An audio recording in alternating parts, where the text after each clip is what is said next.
asked for a Q&A video, so here it is. Thank you to all of those who submitted questions, whether it was direct message or in the comments or anything.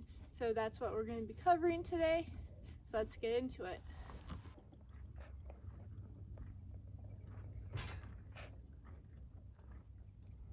So the first question I'm going to address is, does Chester have Cushing's or some other thing? No, he's curly horse, so he has the genetic trait that makes his hair look all curly.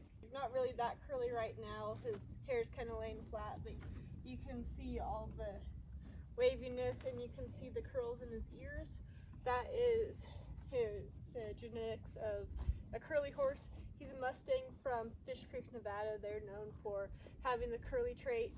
So no, he's not sick. No, he doesn't have Cushing's. He's perfectly fine. He just has that curly horse component. They're not really that common. So you see them in Tennessee walking horses and Mustangs and Berkshire horses. Berkshire curlies are like the foundation curly, and then they've been bred into a bunch of different breeds. Curlies were known as the medicine man horse of the Native Americans, so they're pretty special horses. Some of them are hypoallergenic. You have to get them tested to see if they're actually hypoallergenic, because sometimes they can show the curly but don't have the hypoallergenic trait, like say your doodles. Not all of them are going to be hypoallergenic. I have not had Chester tested. So also, you guys asked if Chester was registered. He's not registered yet. I've been planning on getting him registered for a year now. I just haven't actually done it. I can get him registered 3 ways. I can get him registered under curly stock horse, just standard curly horse, and with Mustang. Lady and Hickory I'll also register under just Mustang. Neymar. I don't remember the exact acronym, but yeah. Next big question was, how do I know if my halter fits my horse? I've actually had that several times and I haven't done really much of a video on it, but I use rope halters almost all the time, so I'm just going to show you on a rope halter. So obviously you're going to put it on their nose and tie it, and what I'm looking for is for this nose band to be somewhere in between this cheekbone and the ridge on top of their nose where the bone is, because almost all horses will have like a small little ridge right there where you can feel it, and then it starts tapering off on that bone. You want it like on the strong part of his face, so between that bump, and you want it below those cheekbones, otherwise it's going to rub right there. That's not too pleasant. Ideally you want your halter knots to sit somewhere in around here on his face. I don't know if you guys can see, but kind of just below, like there's a little line below their cheekbone, like where it follows, and you want their nose band to fit as close to their face without like hindering mouth movement. So even I could take this nose band up a little bit on him, but I have this halter so it fits on a variety of my horses. I personally like my throat to fit kind of behind their jaw. Not all people like that. I like it because it puts less pressure on their pull when you pull them forward, but you don't want to be choking your horse out. So, and also another thing, you never want your halters too loose, because first off, even here, he could almost get a foot in there. Like not quite, but I can get my arm through his nose band pretty easily.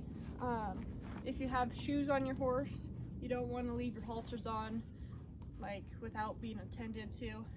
Even barefoot, I don't really recommend it. Some people do get away with it. I'm not that person. I'm pretty careful with my horses because they always are finding something to get themselves hurt on. But that's kind of ideally how you want them to fit. And then your gullet, which is this piece below. If you guys can see that, I have my sunglasses on, can't exactly see my screen. But the gullet is just there to balance between your throat and your nose band. So it's just kind of gonna be proportional to the length of your cheek. Your cheek piece right here is ideally going to go from beside the jaw, like right here's his jawbone, to wherever you want your nose band to sit, and also depending on how much your halters stretch, especially knots, if you're getting handmade halters, they're all going to stretch. There's just no way to tighten them the way a machine tightens them. And also your small businesses, they're going to be less tight originally because they don't have the equipment. I mean, you have body weight and that's about it to get this as tight as possible. So, you know, that's something to consider when you're buying your rope halters. This is one of my favorite rope halters I've ever owned. I've made it, and it's one of the first ones I made, so my knots were very much not tight when I made it, and so the knots have rolled a little bit, but they've held up. And then also, you guys have asked about whether I do clips or how I rig up my lead ropes to my halters. So this one, I have a carabiner on it. Not all people like the carabiners. I just like it. It's real fast, real easy. I don't use bull snaps. I have the worst problems with them. I've used like Pirelli safety snaps before, and they're all right. I don't necessarily like them for training that much. I don't really train with the clip-on that much, but when I do put my lead rope on to my halter, you'll want a lead rope that has an eye on it like this. This is a smaller eye. You can get them bigger. I just made this particular one smaller. I kind of like the smaller ones, but the bigger ones are easier for putting clips on. So your 4.5-inch eye, I think this is a 3-inch eye on it. But what you're gonna do, you're gonna slide your halter loop through your eye on your lead rope, and then you're gonna take the tail end of your lead rope and fish it through that halter loop. And so it kind of creates basically the equivalent of a square knot, but it's tied off on both sides, so it's not going to come apart when you add pressure to it. And so it, Chester, so it looks kind of like that. You guys can see it's right there, and that holds really, really well. I mean, I've had horses sit back on the rope and everything like that, and even though I don't stitch my eyes together, because when you stitch your eyes they're harder to repair if you need to, I've not had a lead rope come apart. I had a horse sit back with just the carabiner that's in my pocket. I was wondering where it went, with just the carabiner on it, and that eye hasn't come apart. And I don't ever tie hard, and I haven't had a horse sit back while tied hard, but, well, at least recently. When I was little, that's a different story, but I had breakaway snaps, so it didn't matter. But hasn't come apart, so I like to do it like that. And then when I'm asking him to back up, because he's kind of gotten dull, good. When you're flipping that around to, you know, single, hey, let's go backwards, you're not hitting them back here, which makes them throw their head up, and then they learn to keep their head up when you're asking them to back up.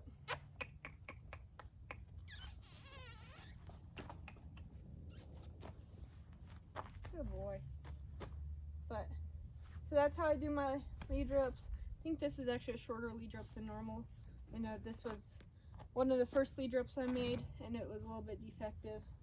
A lot of my lead ropes have these knots on the end because my hands don't hold my ropes very well, so having that something to pull against and have a little leverage when I need to hold on to a lead rope is kind of nice.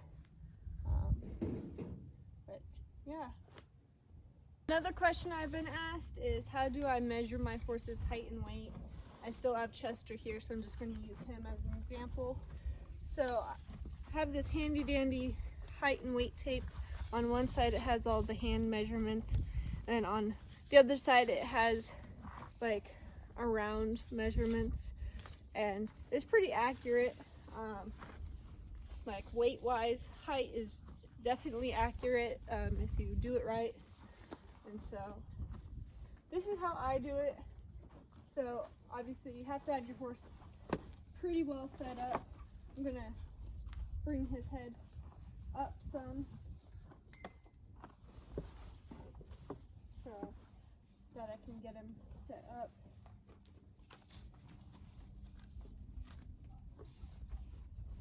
So there, his front legs are even with each other as best as possible. He's very dirty right now. I haven't cleaned him, but that's all right. Hey, bud. I'm almost done with food anyway. There we go. I'm gonna try to get him set up. He's trying to step on himself. You do funny things. He'll try to put himself in a pretzel to see if that's the right answer. So he stands kind of funny sometimes. But then it has like a place where you step on it. So you put it on the ground, step right on the line. Don't.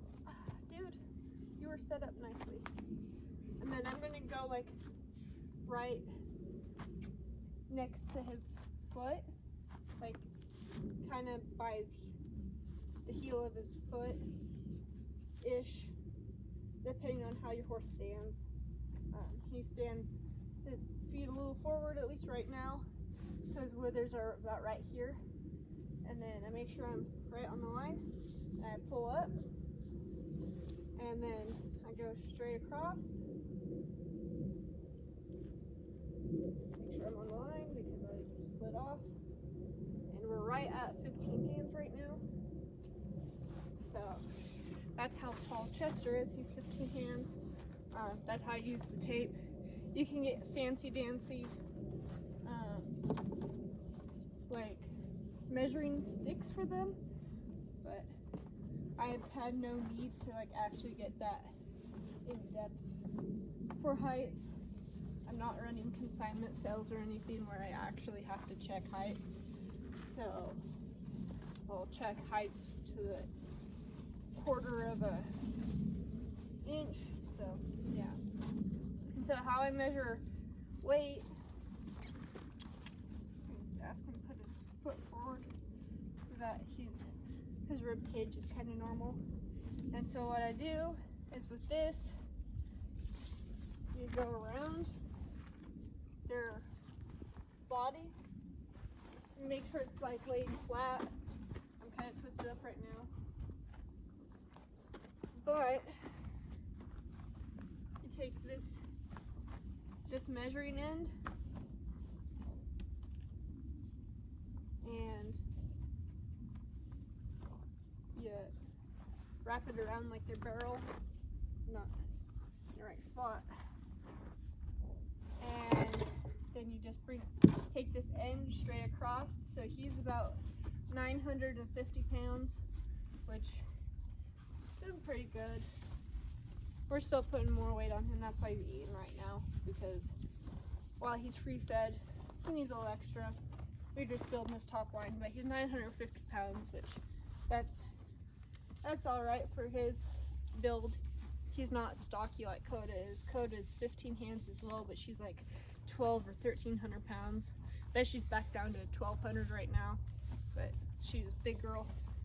He's scrawny. He's my little range rat, so he's a little bit thinner. How do I tie my horses? So I have several different ways that I tie them. So the first one I'm going to show you is what I teach all my riding lesson kids, because it's the most easy way out for a horse if they get scared or something. So you go over your rail and you do that 3 times. You can't do this when you have a ring, but when you have a rail, hey, you can go around 3 times. Then you can still pull it out yourself, but it has tension. If you go around a 4th time, depending on how big your rail is, sometimes you can, like, it just locks itself, so you go 3. 2 is a little too loose, and it's real easy for them to get away, just moving their head. But when there's 3, they have to actually think about pulling it out. You can still pull it out yourself pretty easy. And the next one I do is another just wrap. You go over the rail and you flip your lead rope around itself 3 times. It's a little bit more than just that wrap. Your horse can sit back and get some rope, but it's a little bit harder for them to just completely pull it out. So they have to really think about it. And then once they pull out so much, it locks itself. So it's like, hey, you have X amount of opportunity to get right before you hit the end of it. So that's a pretty fair way of teaching them to tie once they're pretty good on the halter. The next way I tie is, I think it's called a bank robber's knot. I'm not quite sure, but you go over and create a little loop in there, and you just stick your tail end through in a loop like a bunny ear, and it just kind of sits. You basically just tied a slip knot around your rail, and then you can daisy chain it as needed, but it comes out real quick. And then also, if your horse sits back, depending on how you have it tied, if you have it where their rope is in the center, it will lock pretty hard. You can fake tie, you can fake do it where their rope is kind of sitting straight out, and you can pull it that way. It's kind of hard for me to demonstrate. And then this is the knot I grew up being taught to tie. You take your loop over, you bring it towards you, and then you take your tail end, which is this, it's my loose end, and you figure eight it between your loops and your horse end. And then you take your very end once you figure eighted it and stick it through that end of the loop, the end of your original loop, and then you can daisy chain it if you need. This, I mean, they can get some, but it'll eventually lock on them, but you can always get it out. I've never had a problem getting it out. And growing up, I had a horse that, like, nothing was gonna tire. Like, she pulled back, and that held her a couple times, and then I was still able to get it undone. And there were freak accidents that when she did pull back. But yeah, when you don't have a breakaway clip or breakaway something on your halter, I always recommend having something that they can at least get some sort of breakaway to it, so that if you're not there, if it's not safe for you to go in there, they can get themselves either loose or get themselves safe. So that's how to tie a rope halter. So I need to untie it first. So you gotta get your halter on, and then you're gonna take your tail end, and you're gonna put it through this little loop over here. That is where you're gonna tie it. And then you're gonna snug it up, make sure there's no mane in your loop or anything. Then you're gonna take your tail end, you're gonna go towards his eye, and then you're gonna take it through that loop you just made. So again, hopefully my arm's not in the way, but through towards the eye and back through that little loop. That's going to create like a half hitch knot of sorts, but it's going to stay below the top of the loop so that if he does set back, you're not gonna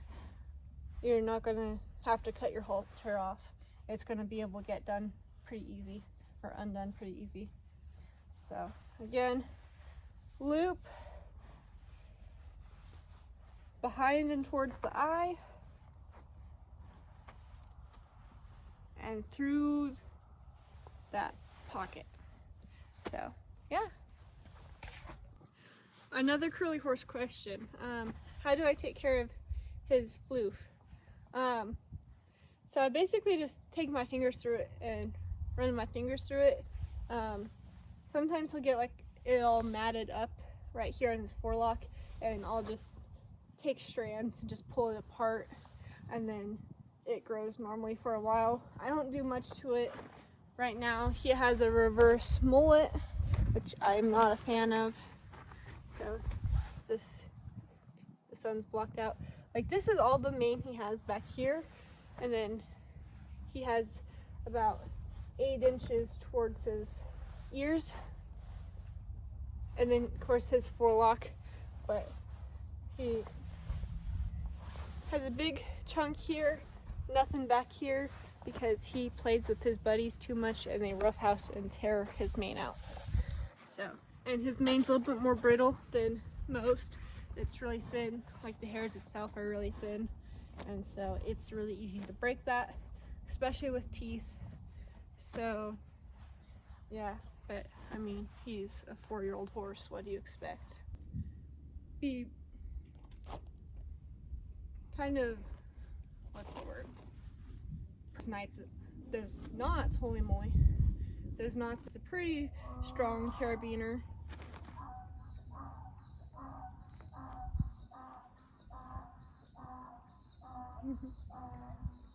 The donkey's calling. But anyway, I have this